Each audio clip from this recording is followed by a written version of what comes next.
Hi, welcome to the Wild Gut Project. My name is Carrie. This channel is all about being vegan on a low FODMAP diet for irritable bowel syndrome, and today is a different video to the kind I usually do. I think it's what you would call a short video essay.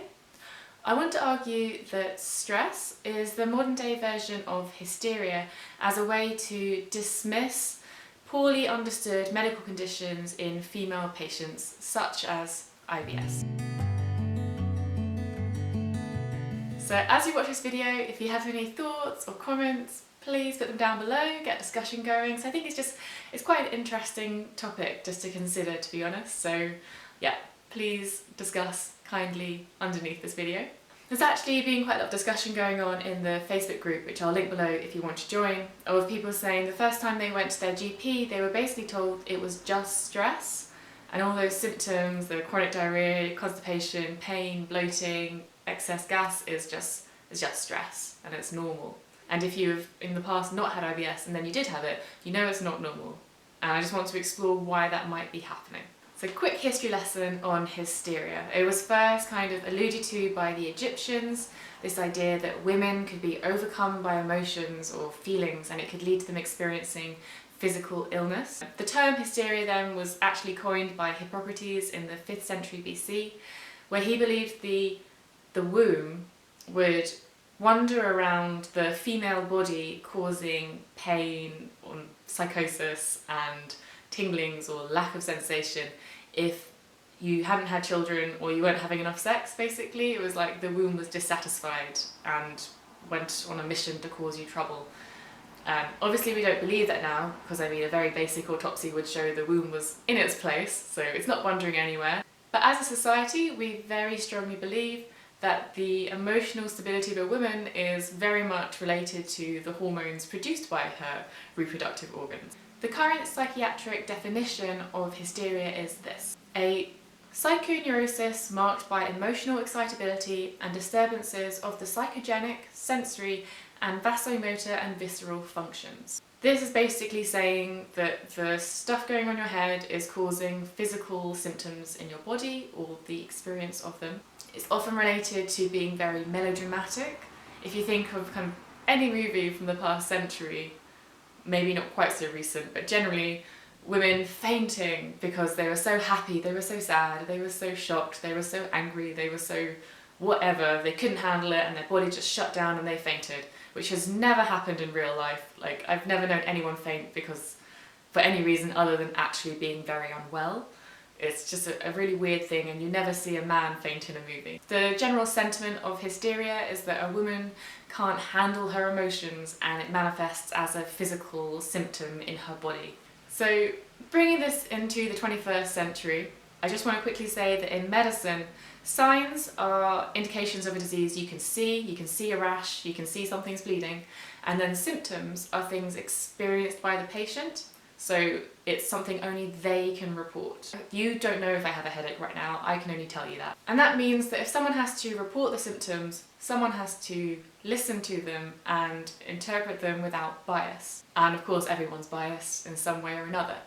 A very shocking and harrowing case of this that very widely reported, still happening now. If you're in hospital and you feel chest pains and pain shooting down your arm, tingling, numbness, if you're a man, they will generally assume that you're having a heart attack, do the necessary tests and treatment. If you're a woman, you're much more likely to be told you're having an anxiety attack, not have the relevant test for a cardiac event, and not have the treatment. And you're then much more likely to die from a heart attack in hospital compared to a man. So to me, that is very much telling a woman that basically she's hysterical, she's imagining this pain, like this pain is brought on by her mind, and clearly it's not. Bringing it back to IBS, obviously a very serious problem when it comes to diagnosing it is that it's really poorly understood. There's hardly any research into it, like thank goodness for the people at Monash. But up until then, like very little research done. And potentially this could be because it mostly affects women. For every man that has IBS, there's 2 or 3 women that have it.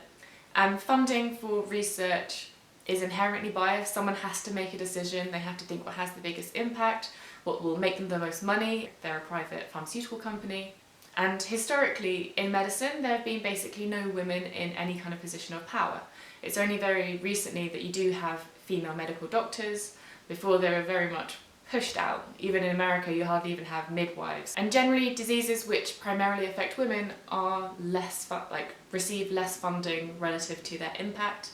You can look at something like multiple sclerosis, which is poorly understood. There isn't actually that much going into it compared to other diseases. And it's actually one of the conditions that sometimes was put down to hysteria, would you believe? So we have that. We have a historical lack of funding in conditions that affect women.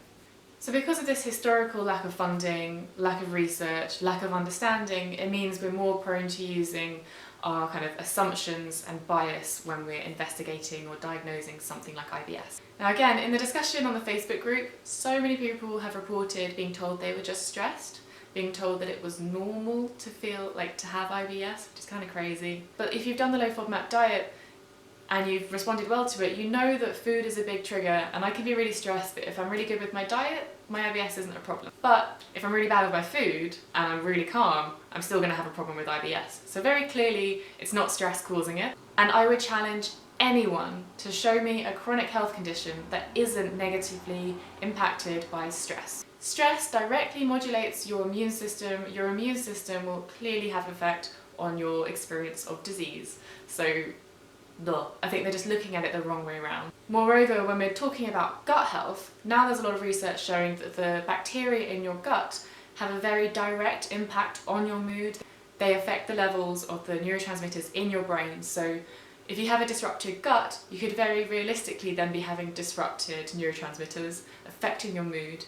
You also then have the practical implications of IBS, where the symptoms might hold you back kind of socially and practically from living your normal life.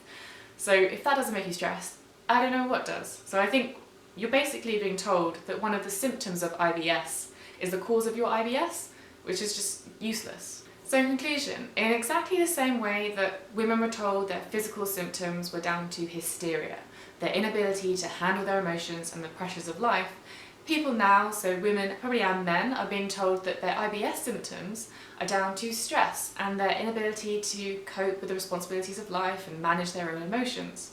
And in both cases, it's patronising, it's dismissive, and it makes no attempt to understand, treat or heal the true cause of the illness. So that's it, rant over. I'd be really interested to know if you have any kind of evidence or input. Obviously there isn't research into this, you have to have the hypothesis before you start testing it, and what I'm saying is I don't think it's a coincidence, basically. If you're new to the low FODMAP diet, I will link some helpful videos. But yeah, thank you for watching, looking forward to hearing what you say, and I'll see you next week. Bye!